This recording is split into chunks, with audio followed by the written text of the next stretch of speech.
guys, இன்னைக்கு நம்ம கிச்சனுக்கு போலாமா பஸ்ல பீஸா சாஸ் எப்படி செய்யலாம்னு பார்க்கலாம். பீஸா சாஸ் பண்ணுறதுக்கு ஒரு பாத்திரத்தில் தண்ணி வச்சுக்கலாம். அது லைட்டாக சூடு ஏறினதும் 6 தக்காளி,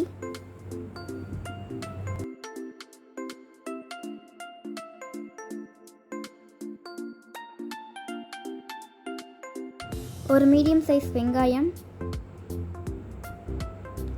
4 காஷ்மீரி சில்லி, இதில்னா நீங்கள் நார்மல் சில்லி கூட ஆட் பண்ணிக்கலாம், 4 பல்லு பூண்டு. இதெல்லாம் போட்டதும் ஒரு கொதி வந்ததும் நம்ம அடுப்பு ஆஃப் பண்ணிவிட்டு எடுத்து ஆற வச்சிடலாம்.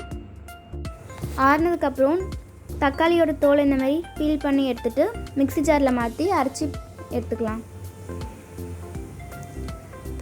அடுத்து ஒரு கடாயில் தேவையான அளவு எண்ணெய் ஊற்றிட்டு 4 பல்லு பூண்டை குட்டி குட்டியாக சாப் பண்ணி வச்சுருக்கேன், அதையும் சேர்த்து லைட்டாக வதக்கிட்டு நம்ம அரைச்சி வச்சுருக்க பேஸ்ட்டையும் உள்ளே சேர்த்து வதக்கி எடுத்துக்கலாம்.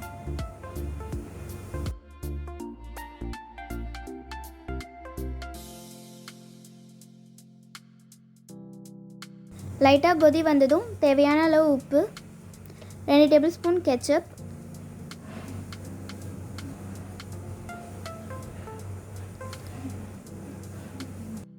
அடுத்து இந்த புளிப்பெல்லாம் பேலன்ஸ் பண்ணுறதுக்காக 1/2 ஸ்பூன் சர்க்கரை சேர்த்துக்கலாம். ஃப்ளேவருக்காக கொஞ்சமாக chilli flakes,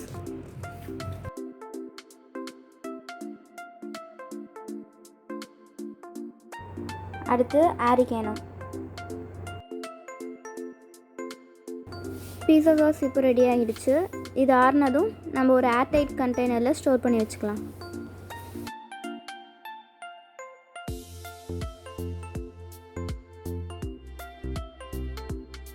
Thanks for watching. For more videos, like, share and subscribe.